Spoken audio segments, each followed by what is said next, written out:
ሰላም ጤና ይስጥልን። የሀገር ውስጥና የባህር ማዶ ዜናዎቻችንን ወደ እናንተ የምናደርስበት ሰዓት ላይ እንገኛለን።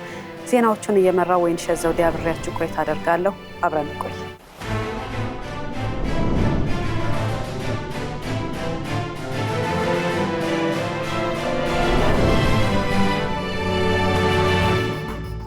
የኢትዮጵያን የዲጂታል ሉዓላዊነት ጠንካራና አስተማማኝ ለማድረግ የተጀመሩ ቅንጅታዊ ስራዎች ውጤት እያመጡ መሆኑን የኢንፎርሜሽን መረብ ደህንነት አስተዳደር ምክትል ዋና ዳይሬክተር አስቴር ዳዊት ገለጹ። ለዝርዝሩ አናውል ተስፋ።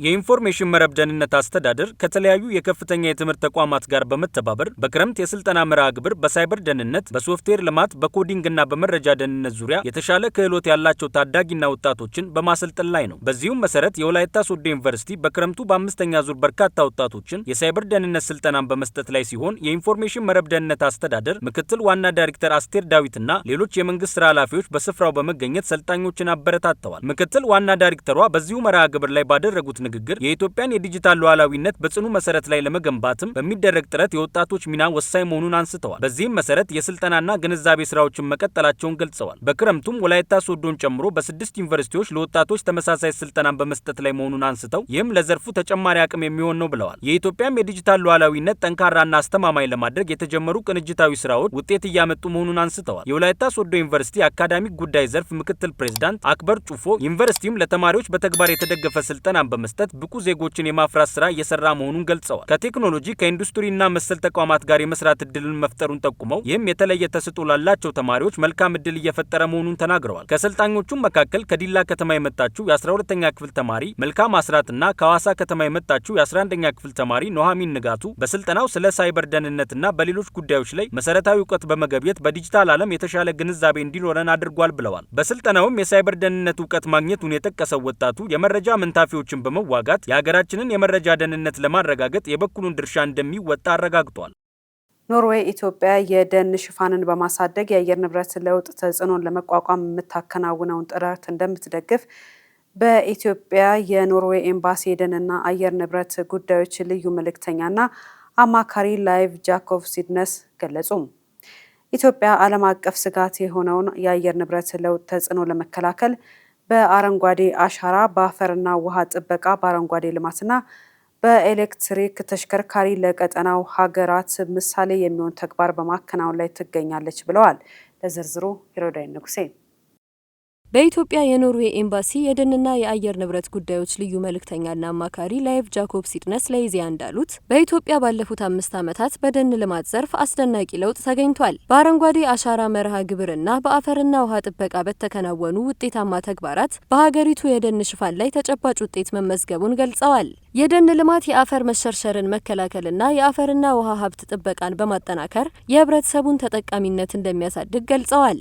የኢትዮጵያ የደን ልማትና የአካባቢ ጥበቃ ስራ በቀጠናው የውሃ አቅርቦትና የምግብ ዋስትናን ለማረጋገጥ እገዛ እንደሚያደርግም ተናግረዋል። ኖርዌይ ኢትዮጵያ የደን ሽፋንን በማሳደግ የአየር ንብረት ለውጥ ተጽዕኖን ለመቋቋም የምታከናውነውን ጥረት እንደምትደግፍም ገልጸዋል። ሁለቱ ሀገራት በደን ጥበቃ ስራዎች በመተባበር የደን ጭፍጨፋን ለመቀነስ እንደሚሰሩ ጠቅሰው ኖርዌይ የኢትዮጵያ የሬድ ፕላስ መርሃ ግብር ትግበራ ስትራቴጂካዊ አጋር መሆኗን ተናግረዋል። በኢትዮጵያ የተነደፈውን የአየር ንብረት ለውጥ ተጽዕኖን የሚቋቋም አረንጓዴ ኢኮኖሚ ስትራቴጂ ለመደገፍ የምታደርገውን ድጋፍ አጠናክራ እንደምትቀጥልም ተናግረዋል። የታላቁ የኢትዮጵያ ህዳሴ ግድብ ለሱዳን በርካታ የኢኮኖሚና የልማት እድሎችን የሚያስገኝና የቀጠናዊ ትስስር መንገድን ይበልጥ የሚያሰፋ መሆኑን የቀድሞ የሱዳን የውሃ ሀብት ሚኒስትርና ዓለም አቀፍ የውሃ ኤክስፐርት ፕሮፌሰር ሰይፍ አልዲን አማድ ገለጹ። አማሩ ገብሩ ተጨማሪ ይዞበታል። የቀድሞው የሱዳን የውሃ ሀብት ሚኒስትር ፕሮፌሰር ሰይፍ አልዲን አማድ ከአልኒላይን የዜና ቻናል ሙቅራን አልኒላይን ፕሮግራም ጋር ባደረጉት ቃለ መጠይቅ በወንዝ ላይ በደረጃ የሚገነቡ ግድቦች የተቀናጀና ዘመናዊ አስተዳደር ከተከተሉ የወንዙን የተፈጥሮ ፍሰት በማስተካከልና በማረጋጋት ለተፋሰሱ ሀገራት የጋራ ጥቅም የሚሰጡ እንጂ በምንም አይነት መልኩ ስጋት ሊሆኑ እንደማይችሉ አስረድተዋል። የታላቁ የኢትዮጵያ ህዳሴ ግድብ መጠናቀቅ የአባይ ወንዝ በክረምቱ ወቅት ብቻ በከፍተኛ መጠን ይፈስ የነበረበትን ሁኔታ በመቀየር ዓመቱን ሙሉ የተስተካከለና የተመጣጠነ የውሃ ፍሰት እንዲኖር እንደሚያደርግ አመልክተዋል። ይህም ሁኔታ ለሱዳን በርካታ የኢኮኖሚና የልማት ዕድሎችን ይዞ እንደሚመጣ አንስተዋል። ከነዚህ ዕድሎች መካከል አንዱ የኤሌክትሪክ ማመንጨት አቅምን ማሳደግ ሲሆን የተስተካከለው የውሃ ፍሰት እንደ ሮዛሪስና ሴናር ያሉ የሱዳን ግድቦች ያለ ተጨማሪ ወጪና ሕዝብ መፈናቀል ከፍተኛ የኤሌክትሪክ ኃይል እንዲያመነጩ የሚያስችላቸው መሆኑን ተናግረዋል።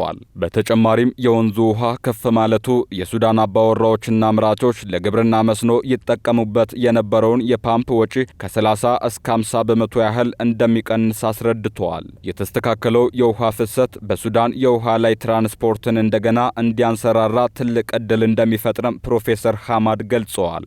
በሌላ በኩል የህዳሴው ግድብ ይፈርሳል ወይም የጎርፍ አደጋ ያመጣል በሚል የሚነሱ ስጋቶችን ፕሮፌሰር ሐማድ በሳይንሳዊ ማስረጃ ውድቅ አድርገውታል። ግድቡ ከምስራቅ አፍሪካ ስምጥ ሸለቆ የመሬት መንቀጥቀጥ ቀጠና 600 ኪሎ ሜትር ያህል የራቀ ከመሆኑም በላይ በካሬ ሜትር እስከ 10,000 ቶን መሸከም በሚችል ጠንካራ የግራናይት ድንጋይ ላይ የተገነባ በመሆኑ ምንም አይነት የመዋቅር አደጋ የለበትም ብለዋል። ኢትዮጵያ በአባይ ወንዝ ላይ የምትገነባቸው አዳዲስ ግድቦች የውሃ ሞላልና አስመልክቶ ቀድመ ስምምነት ላይ ከተደረሰባቸው በሱዳን ላይ ምንም አይነት ስጋት እንደማያመጡ ገልጸዋል። ፕሮፌሰር ሐማድ ሱዳን ከተሳሳቱ ስጋቶችና እርግጠኛ ካልሆኑ ሐሳቦች በመውጣት የህዳሴ ግድብ የፈጠረው አዲስ የውሃ እውነታ ጋር የሚጣጣም ብሔራዊ የውሃ ሀብት ስትራቴጂ ማዘጋጀት እንዳለባትም አሳስበዋል። ለዚህም በሀገራቱ መሪ የሚመራ ብሔራዊ የውሃ ሀብት ምክር ቤት ስራውን አጠናክሮ በመቀጠል የተቀናጀ ዕቅድ ማውጣት እንዳለበት ጠቁመዋል። በኢትዮጵያ በየዓመቱ እስከ 8,000 ሰዎች በኤችአይቪ እንደሚያዙ ተገለጸም። በወጣቶች ዘንድ ያለው የግንዛቤ ክፍተት በሽታው አሁንም እንዲስፋፋ ምክንያት መሆኑ ተገልጿል። ለዝርዝሩ ጸጋነሽ ተሰማ። የጤና ሚኒስቴር እንዳስታወቀው በኢትዮጵያ በየዓመቱ እስከ 8,000 የሚደርሱ አዳዲስ ሰዎች በኤችአይቪ ቫይረስ ይያዛሉ። የኤችአይቪ ኤድስ የጉበት ቫይረስና የአባለዘር በሽታ መከላከልና መቆጣጠር መሪ ስራ አስፈጻሚ አቶ ፍቃዱ ያደታ እንደገለጹት ባለፉት 10 ዓመታት በተከናወኑ የመከላከል ስራዎች የሞትና ከእናት ወደ ልጅ የመተላለፍ ምጣኔ ቢቀንስም በአሁኑ ወቅት ከ600,000 በላይ ሰዎች ከቫይረሱ ጋር ይኖራሉ። ከነዚህ ውስጥ 550,000 ያህሉ የጸረ ኤችአይቪ መድኃኒት ተጠቃሚ ሲሆኑ ከ95 በመቶ በላይ የሚሆኑት የቫይረሱን መጠን መቀነስ በመቻላቸው ጤናማ ህይወት እየመሩ ይገኛሉ። ሆኖም የሕክምና ውጤታማ መሆን በማህበረሰቡ ዘንድ ኤችአይቪ አብቅቶለታል የሚል አደገኛ መዘናጋት መፍጠሩን የጠቆሙት መሪ ስራ አስፈጻሚው በተለይ በወጣቶች ዘንድ ያለው የግንዛቤ ክፍተት በሽታው አሁንም እንዲስፋፋ ምክንያት መሆኑን ገልጸዋል። እንደ ኮቪድ-19፣ ማርበርግና ኮሌራ ያሉ አጣዳፊ የጤና ስጋቶች መደጋገማቸውም ለኤችአይቪ የሚሰጠውን ትኩረት እንዲቀንስ እንዳደረገው አስታውሰው መጠንቀቅ እንደሚገባ አሳስበዋል። ከዓለም አቀፍ ለጋሾች የሚገኘው የፋይናንስ ድጋፍ እየቀነሰ በመጣበት በዚህ ወቅት ህብረተሰቡ ከራስ እስከ ሀገር ደረጃ የመከላከልና የጥንቃቄ ባህሉን በማጠናከር የበሽታውን ስርጭት ሊገታ እንደሚገባ ተመላክቷል። የ1501ኛው የመውሊድ በዓል በመጪው ማክሰኞ ነሐሴ 19 2018 ዓመተ ምህረት በአንዋር መስጂድ እንደሚከበር ተገለጸ። የኢትዮጵያ እስልምና ጉዳዮች ጠቅላይ ምክር ቤት ዛሬ በሰጠው ጋዜጣዊ መግለጫ የዘንድሮ 1501ኛው የመውሊድ በዓል በድምቀት ለማክበር ዝግጅት ማድረጉን አስታውቆ የዘንድሮ የመውሊድ በዓል የፍቱህ ነቢይ በሚል መሪ ሀሳብ በአንዋር መስጂድ እንደሚከበር የበዓሉ አስተባባሪ ኮሚቴ ሰብሳቢ ሼህ አብዱልሐሚድ አህመድ ተናግረዋል። በሰላምና በአንድነት አብሮ ለመኖር የነቢዩን አርአያነት መከተል ወሳኝ መሆኑንም አስገንዝበዋል።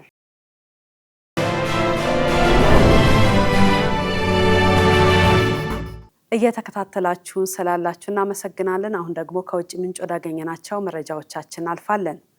የአሜሪካው ፕሬዝዳንት ዶናልድ ትራምፕ በሁለተኛው የስልጣን ዘመናቸው የመጀመሪያውን የውጭ ፖሊሲ ድል ለማስመዝገብ ባላቸው ፍላጎት ከሰሜን ኮሪያው መሪ ኪም ጆንግ ኡን ጋር ለመገናኘት እቅድ እንዳላቸው አስታወቁም። ትራምፕ በዋይት ሀውስ በተሰጠ ጋዜጣዊ መግለጫ ላይ እንደተናገሩት ከኪም ጋር መልካም ግንኙነት መፍጠር ለአካባቢው ሰላም አስፈላጊ መሆኑን ጠቅሰዋል። ጸጋነሽ ተሰማ ተጨማሪ ይዛበታለች።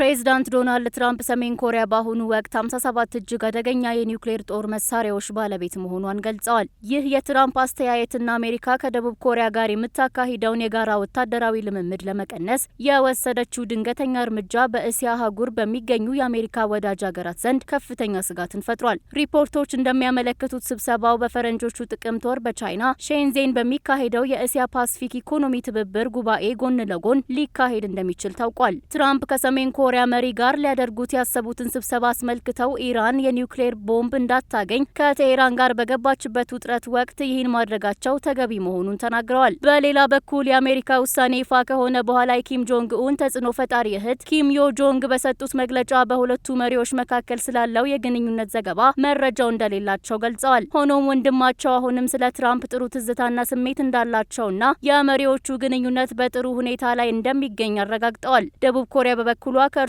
ጎን የሚደረገው ዓመታዊ የጋራ ወታደራዊ ልምምድ በአሜሪካ ጥያቄ መሰረት ከተያዘለት ጊዜ ቀድሞ እንደሚጠናቀቅ አስታውቃለች። ሰሜን ኮሪያ ይህንን ልምምድ የወረራ ዝግጅት አድርጋ የምትመለከተው ቢሆንም አሜሪካ እርምጃው በወታደራዊ ዝግጅቷ ላይ ምንም አይነት አሉታዊ ተጽዕኖ እንደማያሳድር ገልጻለች።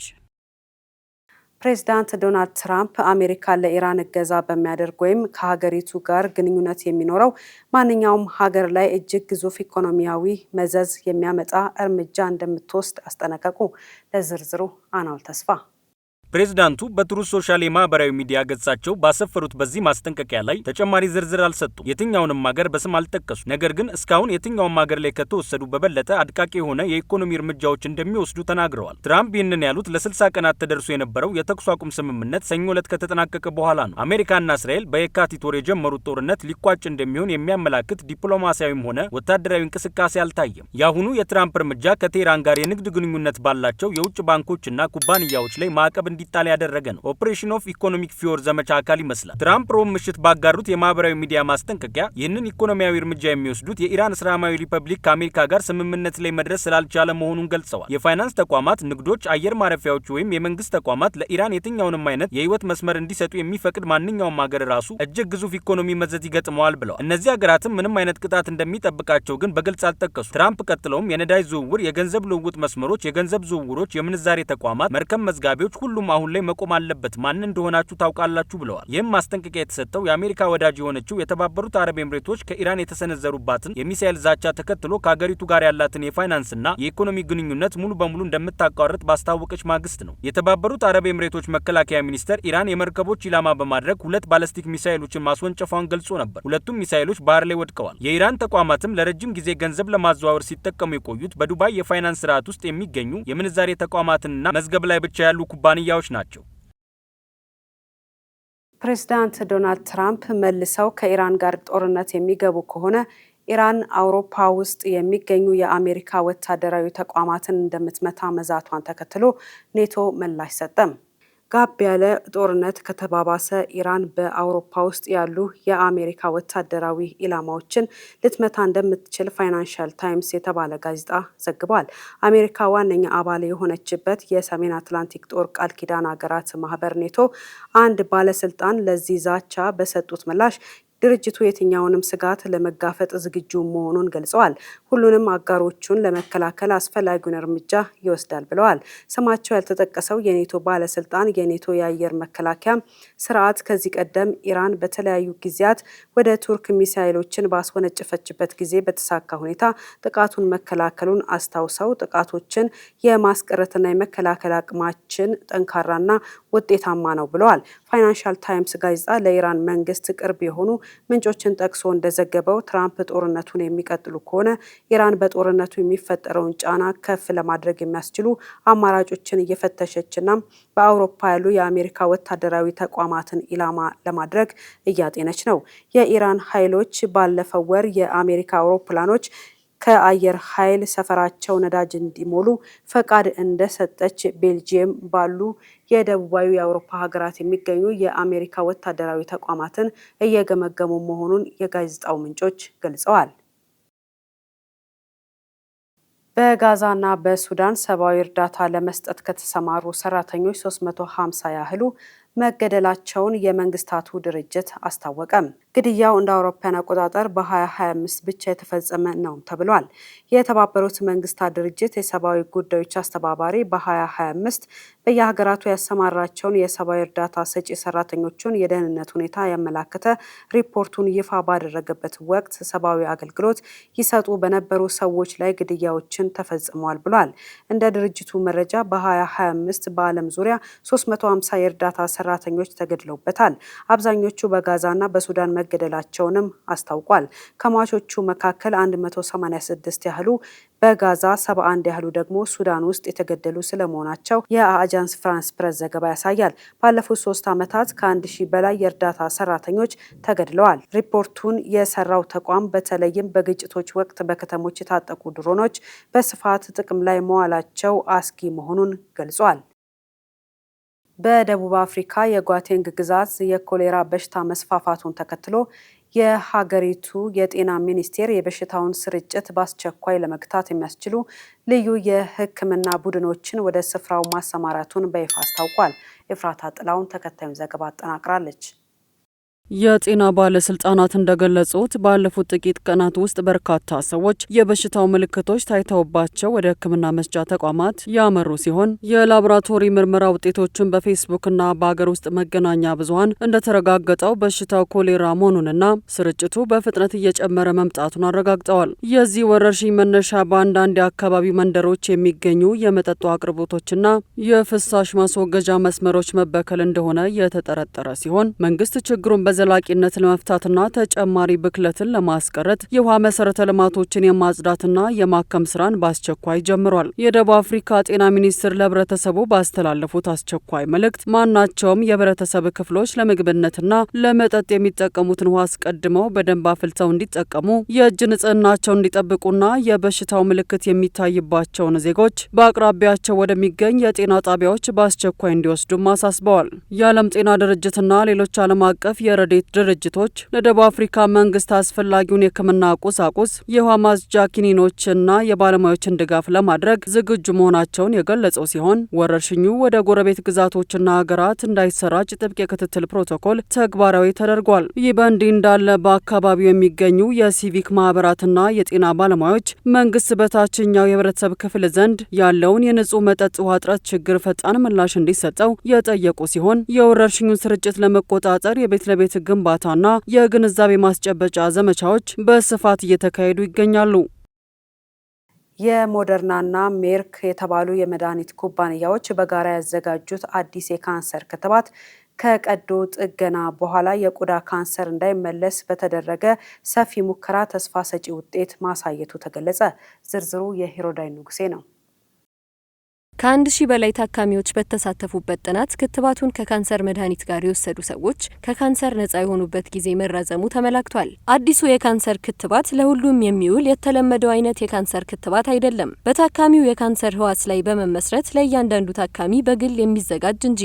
ሞደርናና ሜርክ ኩባንያዎች ያዘጋጁት ኢንቲስሜራን የተሰኘው ክትባት ከቆዳ ካንሰር አይነቶች መካከል አንዱ ከሆነው ሜላኖማ ጋር በተያያዘ በከፍተኛ ህመም ላይ ላሉ ታካሚዎች ተሰጥቷል። ታካሚዎቹ በመጀመሪያ የካንሰር ህዋሳቱን በቀዶ ጥገና ካስወገዱ በኋላ ክትባቱን ወስደዋል። ክትባቱ በተናጠል ሳይሆን ኬትሩዳ ከተባለ በካንሰር ህክምና ላይ ከዚህ በፊት ጥቅም ላይ ከዋለ የኢሚኒዮቴራፒ መድኃኒት ጋር የተሰጠ ነው። ከ1000 በላይ ታካሚዎችን ባካተተው የሶስተኛ ደረጃ ሙከራ ክትባቱን ከኬትሩዳ ጋር የወሰዱ ታካሚዎች በኬትሩዳ ብቻ ከታከሙት ጋር ሲነጻጸሩ ከካንሰር ነጻ የሚሆኑበት ጊዜ በከፍተኛ ሁኔታ ረዝሟል። በተጨማሪም ካንሰሩ ወደ ሌሎች የሰውነት ክፍሎች የመዛመት አደጋ መቀነሱን ኩባንያዎቹ ገልጸዋል።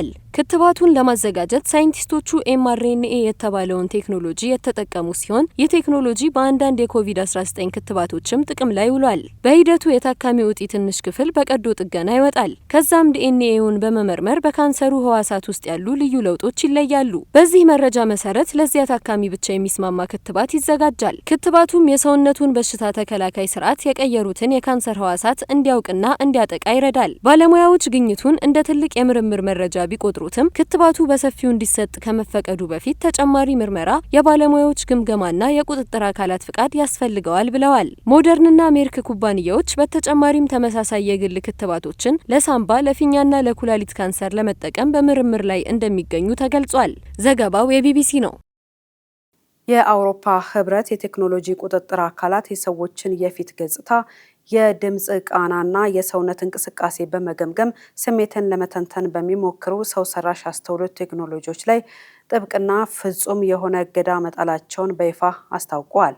ኤፍራታ ጥላውን አዲስ የተጣለው እገዳ በተለይ በስራ ቦታዎችና በትምህርት ተቋማት ውስጥ ተግባራዊ የሚሆን ሲሆን አሰሪዎችና የትምህርት ቤት አስተዳደሮች የሰራተኞችን ወይም የተማሪዎችን ምርታማነት፣ ታማኝነትና የስሜት ሁኔታ ለመቆጣጠር ቴክኖሎጂውን እንዳይጠቀሙ ሙሉ በሙሉ የሚከለክል ነው። የህብረቱ የዲጂታል መብቶች ኮሚሽን እንደገለጸው የሰዎችን ስሜት የሚለዩ ሰው ሰራሽ አስተውሎት ቴክኖሎጂዎች ሳይንሳዊ መሰረታቸው አስተማማኝ ባለመሆኑና የሰዎችን ውስጣዊ ስሜት በተሳሳተ መንገድ የመተርጎም እድላቸው ከፍተኛ በመሆኑ በዜጎች የዕለት ተዕለት ህይወትና የስራ እድል ላይ ኢፍትሐዊ ውሳኔዎችን ሊያስከትሉ ችለዋል። በተጨማሪም ቴክኖሎጂው የሰዎችን ሰብአዊ መብት፣ ክብርና ግላዊነት በከፍተኛ ሁኔታ የሚጥስ መሆኑ የተገለጸ ሲሆን በተለይም በስራ ቅጥርና በትምህርት አሰጣጥ ሂደት ውስጥ ሰዎችን ያለ ፍላጎታቸው በሚስጥር ለመሰለልና አላስፈላጊ ጫናዎችን ለመፍጠር መሳሪያ ሆኖ ሲያገለግል መቆየቱ ለእገዳው መጣል ዋነኛ ምክንያት ሆኗል። የቴክኖሎጂ ኩባንያዎችና የአይቲ ዘርፍ ተንታኞች በበኩላቸው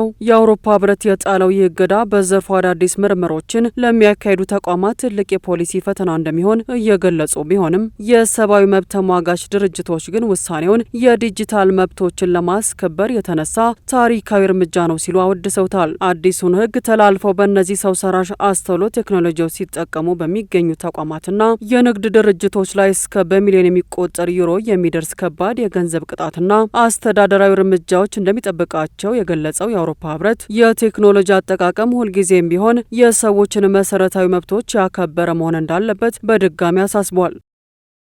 የሃርቫርድ ዩኒቨርሲቲ የሕክምና ትምህርት ቤት ለምርምር የተበረከቱ አስከሬኖችን በህገ ወጥ መንገድ መሸጣቸውን ተከትሎ ከሟች ቤተሰቦች የቀረበበትን ክስ ለመፍታት የ53 ሚሊዮን ዶላር ክፍያ ስምምነት ላይ ደርሷል። የዝነኛው ትምህርት ቤት የቀድሞ የአስከሬን ማቆያ ክፍል ስራ አስኪያጅ ከ2018 እስከ 2021 ባለው ጊዜ ውስጥ የሟቾችን የሰውነት ክፍሎች በመስረቅ በጥቁር ገበያ ሲሸጡ እንደነበር አምነዋል። ግለሰቦቹ የአካል ክፍሎችን በፔንሲልቫኒያ እና ማሳቹሴትስ ለሚገኙ ገዢዎች ይሸጡ እንደነበርም ተናግረዋል። በዚህ ድርጊት ሳቢያ የ58 ዓመቱ ግለሰብ የ8 ዓመት እስራት የተፈረደባቸው ሲሆን ባለቤታቸውም በተባባሪነት የ1 ዓመት እስራት ተፈርዶባቸዋል። ዩኒቨርሲቲው በቦስተን ፍርድ ቤት በደረሰው በዚህ ስምምነት መሰረት ገንዘቡ ፍርድ ቤቱ ካጸደቀው በኋላ ድርጊቱ ለደረሰባቸው ቤተሰቦች እንደ ማካካሻ የሚከፋፈል ይሆናል። የሟች ቤተሰቦች ዩኒቨርሲቲው ይህንን ግዙፍ ጥፋት ለዓመታት ችላ ብሎታል በሚል ክስ መስርተው የነበረ ቢሆንም አሁን በተደረገው ስምምነት ክሱ እልባት ያገኛል ተብሎ ይጠበቃል። በክረምት ወቅት የሚታየው ከፍተኛ የምግብ ፍላጎት መጨመር ከስነ ተፈጥሯዊ የሰውነት ሙቀት ቁጥጥርና ከሆርሞን መዛባት ጋር ግንኙነት እንዳለው የዓለም ጤና ድርጅትና የአውስትራሊያው ኩዊንስላንድ ዩኒቨርሲቲ መረጃ አመላክቷል። የአየር ጠባይ በሚቀዘቅዝበት የክረምት ወቅት የሰውነታችን ውስጣዊ የሙቀት መጠን እንዳይቀንስ ለማድረግ ሜታቦሊዝም የምግብ መፈጨት ሂደት በከፍተኛ ሁኔታ ይፈጥናል። መረጃውን የተመለከተችው ኤፍራታ ጥላውን ናት። ሂደቱ ሰውነታችን ቅዝቃዜውን ለመቋቋም ሲል ተጨማሪ ጉልበት ወይም ካሎሪስ እንዲያቃጥል ስለሚያስገድደው ያንን ያጠፋውን ኃይል በአስቸኳይ ለመተካት አንጎላችን የራብ ምልክትን በከፍተኛ ሁኔታ ያነሳሳል። በክረምት ወቅት የፀሐይ ብርሃን በበቂ ሁኔታ ባለመገኘቱ ምክንያት በአንጎላችን ውስጥ የደስታ ሆርሞን በመባል የሚታወቀው የሴሮቶኒን መጠንም በከፍተኛ ሁኔታ ይቀንሳል። ይህ የሆርሞን መቀነስ በስነ ልቦናችን ላይ ድብርትንና ስንፍናን ስለሚፈጥር አንጎላችን ይህንን ክፍተት በፍጥነት ለመሙላትና ስሜታችን ለማስተካከል ሲል ካርቦሃይድሬትና ጣፋጭ ምግቦችን በኃይል እንድንመኝ ያደርገናል። የዓለም ጤና ድርጅት መረጃዎች እንደሚያሳዩት የክረምት ደመናማ የአየር ሁኔታ የቫይታሚን ዲ ምርትን ያደናቅፋል። የቫይታሚን ዲ እጥረት ደግሞ ከሰውነት ስብ ክምችትና ከራብ ቁጥጥር ሆርሞኖች ጋር ቀጥተኛ ትስስር ስላለው በቂ የፀሐይ ብርሃን ባላገኘን ቁጥር የመጥገብ ስሜታችን እየቀነሰና የምግብ ፍላጎታችን እየጨመረ ይሄዳል። በክረምት ዝናብና ቅዝቃዜ ምክንያት ሰዎች አብዛኛውን ጊዜያቸውን በቤት ውስጥ ውስጥ በመቀመጥ ያሳልፋሉ። ይህም የአካል ብቃት እንቅስቃሴን ከመቀነሱም በላይ ለከፍተኛ መሰላቸት ያጋልጣል። በዚህ ጊዜ የሚፈጠረው መሰላቸት አንጎልን ስለሚደብተው ጊዜያዊ መነቃቃትና ደስታን ለመፈለግ ሲል ብቻ እውነተኛ ራብ ሳይሆን በስነ ልቦናዊ መገፋፋት እንድንመገብ ያደርገናል። ቅዝቃዜ በሚሆንበት ጊዜ የመጠማት ስሜታችን ስለሚቀንስ በቂ ውሃ አንጠጣም። ይህም ሰውነታችን ሳይታወቀን ለፈሳሽ እጥረት እንዲጋለጥ ያደርገዋል። አንጎላችን ከሰውነት የሚመጣውን የውሃ ጥም ምልክትና የራብ ምልክት መለየት ስለሚሳነው ውሃ በሚጠማን ጊዜ ተርበሃል የሚል የተሳሳተ ትዕዛዝ በማስተላለፍ ተጨማሪ ምግብ እንድንወስድ ያደርጋል። ይህንን ወቅታዊ ራብ ስሜት ጤናማ በሆነ መንገድ ለመቆጣጠር የዓለም ጤና ድርጅት ቅባትና ስኳር የበዛባቸውን ምግቦች ማስወገድ እንደሚገባ ያሳስባል። በምትኩ እንደ አጃ፣ ድንችና ጥራጥሬዎች ያሉ ውስብስብ ካርቦሃይድሬቶችን መመገብ፣ ትኩስ ሾርባዎችንና በቂ ውሃ መጠጣት እንዲሁም የቫይታሚን ዲ ምንጮችን በአመጋገባችን ውስጥ ማካተት ክብደታችን ሳይጨምር ጤናችንን ለመጠበቅ ይረዳል። ትኩስ ፈሳሾችንና በቂ ውሃ መጠጣት ሰውነታችን በፈሳሽ እጥረት እንዳይቸገር እንደሚያደርግም የዓለም ጤና ድርጅትና የአውስትራሊያው ኩዊንስላንድ ዩኒቨርሲቲ መረጃ ያሳያል። ጃፓን የኤሌክትሪክ መኪኖችን የባትሪ ዕድሜ በ3 እጥፍ የሚያሳድግ አዲስ የቴክኖሎጂ ፈጠራ ይፋ አደረገች። የጃፓን መሪ የቴክኖሎጂና የመኪና አምራች ኩባንያዎች በጋራ በመሆን ኤሌክትሪክ ተሽከርካሪዎችን የባትሪ ዕድሜና የጉዞ ርቀት በ3 እጥፍ ማሳደግ የሚያስችል አዲስ ባትሪ ቴክኖሎጂን አስተዋውቋል። ይህ በቶኪዮ በተካሄደ ዓለም አቀፍ የቴክኖሎጂ ኤክስፖ ላይ ይፋ የተደረገው አዲስ ፈጠራ በአሁኑ ወቅት በገበያ ላይ ያሉ የኤሌክትሪክ መኪኖች በአንድ ጊዜ ክፍያ ከሚያደርጉት የጉዞ ርቀት ይልቅ እጅግ የላቀ ርቀትን ያለምንም ስጋት ለመጓዝ የሚያስችላቸው መሆኑ ተገልጿል። የፈጠራ ባለሙያዎቹ እንደገለጹት የአዲስ ባትሪ በአሁኑ ሰዓት በስፋት ጥቅም ላይ ከሚውሉት ባትሪዎች በተሻለ ሁኔታ ፈጣን የኃይል መሙላት አቅም ያለው ከመሆኑም በላይ ከመጠን በላይ በሚሞቅበት ጊዜ ሊፈጠር የሚችለውን የመቀጣጠል አደጋ ሙሉ በሙሉ የሚያስቀር ነው። አዲሱ የባትሪ ቴክኖሎጂ በሚቀጥሉት 2 ዓመታት ውስጥ በዓለም አቀፍ ደረጃ በስፋት ለገበያ ይቀርባል ተብሏል።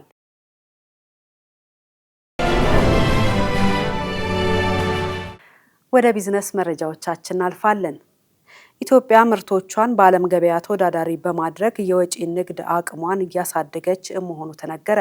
ለዚህና ለሌሎች የቢዝነስ መረጃዎቻችን መሀሌት ደመላሽ።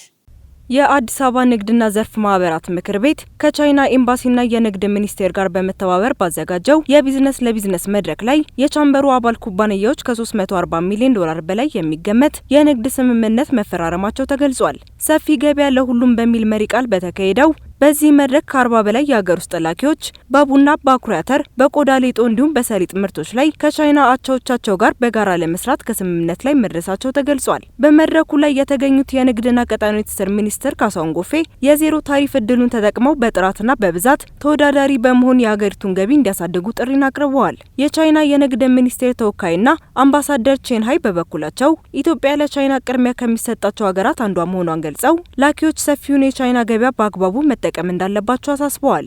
መረጃው የካፒታል ነው። የሐዋሳ ልዩ የኢኮኖሚ ዞን ከተረፈ ምርት ኃይል የማመንጨት የሙከራ ስራ ማዕከል ሆኖ ተመረጠ። የኢንዱስትሪ ፓርኮች ልማት ኮርፖሬሽን ከካርበን ኢነርጂ ኩባንያ ጋር በልዩ የኢኮኖሚ ዞኖች የሚወጡ ተረፈ ምርቶችን ወደ አማራጭ የኃይል ምንጭ በመቀየር ወደ ገበያ ለማቅረብ የሚያስችል ስምምነትን ተፈራርሟል። በኮርፖሬሽኑ የኦፕሬሽን አስተዳደር ምክትል ዋና ስራ አስፈጻሚ ፍጹም ከተማና የኩባንያው ፕሬዝዳንት ኤሪክ ፉሰል የተፈረመው ይህ ስምምነት ተረፈ ምርቶችን ወደ ሀብት በመቀየር ትርፋማነትን ከማረጋገጥ ባለፈ ለአካባቢ ጥበቃ ትልቅ አስተዋጽኦ እንዳለው ተገልጿል። ይህ የሙከራ ስራ በቀጣዮቹ 6 ወራት በሐዋሳ ልዩ የኢኮኖሚ ዞን የሚጀመር ሲሆን ውጤታማነቱ ታይቶ በሌሎች ፓርኮችም እንደሚስፋፋ ተመላክቷል። መረጃው የካፒታል ነው። የሶማሊያ አየር መንገድ ከ35 ዓመታት በኋላ በመጪው መስከረም ወር ዳግም በረራ ሊጀምር ነው። ስራውንም በ2 ኤርባስ ኤ320 አውሮፕላኖች ነው የሚጀምረው። የሶማሊያ ሲቪል አቪዬሽን ባለስልጣን የሀገሪቱ ብሔራዊ አየር መንገድ ወደ አገልግሎት እንደሚመለስ አረጋግጧል። ይህም እንደ አውሮፓውያን አቆጣጠር በ1991 ከተቀሰቀሰው የእርስ በርስ ጦርነት ጀምሮ የሚሰራ አየር መንገድ ላልነበራት ሀገር ትልቅ ስኬት ተደርጎ ተወስዷል። ወደ ስራ ለመመለስ የሚደረገው ዝግጅት በመጨረሻው ምዕራፍ ላይ የሚገኝ ቢሆንም አየር መንገዱ አሁንም የቁጥጥር ፍቃዶችን ማግኘት እንዲሁም የሰራተኞችን የጥገናና የስራ ማስኬጃ ስርዓቶች መሟላታቸውን ማረጋገጥ ይጠበቅበታል። አየር መንገዱ እንደ አውሮፓውያን አቆጣጠር በሐምሌ 2025 በተደረገ ስምምነት ባገኛቸው 2 ኤርባስ A320 አውሮፕላኖች ስራውን እንደሚጀምር የታወቀ ሲሆን የበረራ አውታሩ እያደገ ሲሄድ ተጨማሪ አውሮፕላኖች ይካተታሉ ተብሎም ይጠበቃል። አየር መንገዱ በምስራቅ አፍሪካ፣ በመካከለኛው ምስራቅና በአውሮፓ የሚገኙ ታሪካዊ የበረራ መዳረሻዎችን ጨምሮ የሀገር ውስጥና የዓለም አቀፍ የበረራ መስመሮችን ለማካተት እቅድ አለው ተብሏል። የአሜሪካ ብሔራዊ የዕዳ መጠን ከቀደምት ትንበያዎች በበለጠ ፍጥነት በማደግ 40 ትሪሊዮን ዶላር ሊደርስ እንደሚችል ተገለጸ። ይህ ፈጣን የብድር ጭማሪ በከፊል የተከሰተው ውድቅ በተደረጉ ታሪፎች ምክንያት በጠፋው ገቢ ሳይሆን እንዳልቀረ ተመላክቷል። አዲስ ከተደረጉ የብድር ማሻሻያዎች ጋር ተያይዞ ቀጣዩ የዕዳ ገደብም ክርክር ከታቀደለት ጊዜ ቀደም ብሎ ሊመጣ እንደሚችል ይጠበቃል። ፕሬዚዳንት ዶናልድ ትራምፕ ያስተዋወቋቸው ታሪፎች ህገወጥ በመሆናቸው ምክንያት በቢሊዮኖች የሚቆጠር ዶላር ገቢ ማጣቱ ለዚህ ፈጣን የዕዳ መጨመር አንደኛው ምክንያት ሆኗል። የኢኮኖሚ ተንታኞች ሁኔታው በቀጣይ በሀገሪቱ የፊስካል ፖሊሲ ላይ ከፍተኛ ተጽዕኖ ሊያሳደር እንደሚችል ስጋታቸውን ገልጸዋል። መረጃው የቢቢሲ ነው። ከቻናል ዋን ወደ እናንተ ሲደርሱ የነበሩ ዜናዎቻችን ተጠናቋል። ስለተከታተላችሁ እናመሰግናለን። ወይንሸት ዘውዴ ዜናውን እየመራው አብሬያችሁ ቆይታ አድርጌያለሁ። መልካም ጊዜ ይሁንላችሁ።